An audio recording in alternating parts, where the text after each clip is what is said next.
Hello there, right. I was interrupted with our last chat of the day. So, welcome to Chat of the Day, Part 2. Right, we've spoken about The Flash, we've spoken about Doctor Who. Let's talk about last night's Big Brother UK.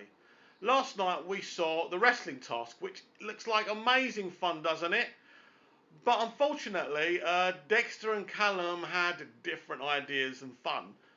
Obviously, Dexter's been really winding Callum up for weeks and weeks. And last night, the poor guy imploded. And let's be clear, it's not just Dexter who's been winding him up. For weeks and weeks and weeks, for 2 months now, all I've been hearing is that he's weird, that he's cringy. What is this word cringy? It's a word silly little girls use on people who don't fit in, who are not like the cool kids. He's been bullied and targeted. Now, for the people criticising Callum, i.e. Dan fans, i.e. Sophie fans, i.e. Dexter fans, and I have been a Dexter fan, but now officially I'm Team Callum. When I was at school, I used to be bullied and targeted like he's been doing because he's not like everyone else. Yes, he is nervous. You could tell the guy's nervous. He came into that house being himself, being nice. He was then accused of being too nice. So, out of fear of being kicked out of the house, he changed his personality. I thought in times last night, at some points, he was really happy. Not happy, I'm losing my words. Last night, I found him really funny at times. I loved the way he was sticking it to Dexter.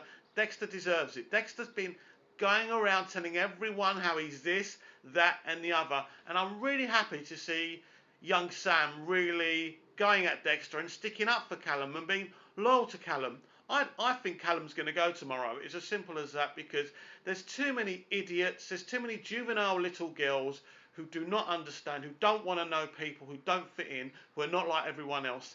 And this is a bad stain on our society, people, a big stain on our society where someone's a nice guy and we see that as a negative thing and call him too nice.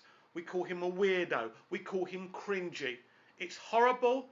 I find it disgusting. And for every person who doesn't like Callum for these reasons, for every person who's going to vote him out tomorrow night, I think you're despicable and pretty much one-dimensional people who I wouldn't spit on if you were on fire. I'm sorry, but I feel very passionate about this. When you've got people like Sophie sitting in the background and you've got Callum in there being himself and being bullied and targeted, it's outrageous and disgusting. I hope for all the people who have been bullied in the past that you all back Callum and vote for anyone else is up. Those twins are ghastly. They're not nice, sweet, funny little people. They're not nice. It's as simple as that. One of them's worse than the other, but at the end of the day, they're not nice and they should be out. We talk about this all the time. We talk about nice people being bullied in real life. He is a nice guy. Um, the thing with Charlie, he obviously genuinely does have feelings for Charlie, and Dexter, obviously from the beginning, has seen this guy as an opponent, and of course he doesn't fancy Charlie, but he's done this to dig at Callum. And last night, this was what happened. Callum did implode last night, but I did agree with the stuff he said, and it needed saying. As he said to Gina, he saw the purple cloud, he saw the purple mist. I'm glad he did what he did, but as his future on Big Brother, that what he did last night would have hurt it. He'll be voted out. There's just too many Dexter fans out there. Hazel might be hated, but everyone in Ireland will back her like they did Connor last year. So she's going to get away with it, and she's not going to get out. I don't particularly hate Hazel that much because even though she was mucking about with a guy with a girlfriend, I honestly think that was Daly's responsibility to be faithful to his girlfriend. As immoral as it is, she wasn't. At first, she knew they were together. Then he kind of started changing it. So really, the fault is with him, not with her. I'm not one to interfere in people's relationships. So I don't really care anyway. I am upset that Katie was hurt, which is Daly's girlfriend. Really upset because she was an innocent party and she didn't deserve that, did she? But I don't particularly like Hazel that much, but I don't hate her. I don't think she's like some big pantomime villain or anything like that. I would definitely love to see the twins go this week. I wouldn't. I wouldn't hate Hazel to go, but yeah, but I can't see her going. It would be good if she went because Team Dan again loses a member, and obviously the main guy Dan has gone. It would be good for Hazel to go. I hope Callum stays in because some of their, I actually think that Callum and Dexter are brilliant television when they're together and they're spatting and stuff. It got a bit deep, it got a bit dark last night, but I think that's because Callum's been broken down, and I can totally understand that. Right, moving away from Big Brother, let's get a soap update. We know that Gillian Wright has quit as Jean Slater in EastEnders. We know EastEnders has now got a new showrunner, which won't show up on our credits for a month or so now, but they have got a new showrunner. Lorraine Newman has been moved on. I see Lorraine Newman as a kind of caretaker manager like you get in football. I think she's there while the new guy was doing the casting, making some decisions, but he was doing another job with another production company, so he couldn't join straight away when Brian Kirkwood was removed. And so I think this is Lorraine Newman's just been there, not really making the big decisions, but he's been doing that. And I think now he's going to come on board. Now all his castings have been implemented and his characters are going to be there. He's going to be there running the show. This guy was a story producer in the Diedrich Santa era. Diedrich did an amazing job on EastEnders, as I said before. He introduced the Brannings. He introduced so many things, and it was a shame to lose him.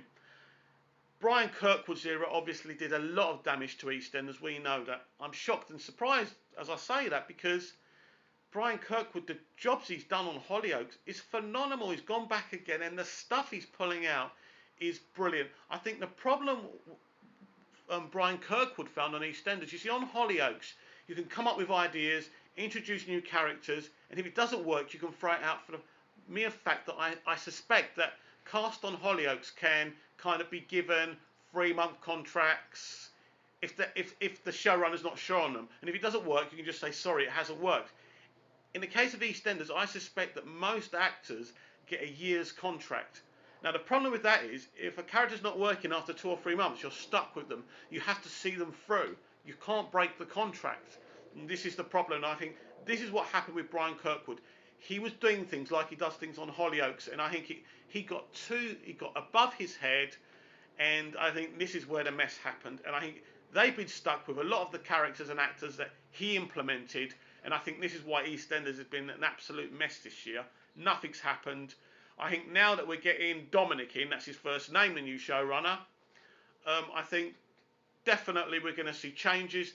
I'm really excited, and I think this time next year, and I know it's a long time to wait, but I think by this time next year, I think EastEnders will be right back at the very top. Well, I hope it'll be near there, because at the moment, Emmerdale, Coronation Street, Emmerdale, and Hollyoaks are doing swimmingly. But I think an on-form EastEnders will be above them, because the thing is, even as bad as EastEnders is right now, it gets an average 5 million viewers. That's amazing for a show that's doing nothing, that's not up to the standard that it should be. So it has got that amazing core support, however bad it is. So once it's back to its best, and it will be.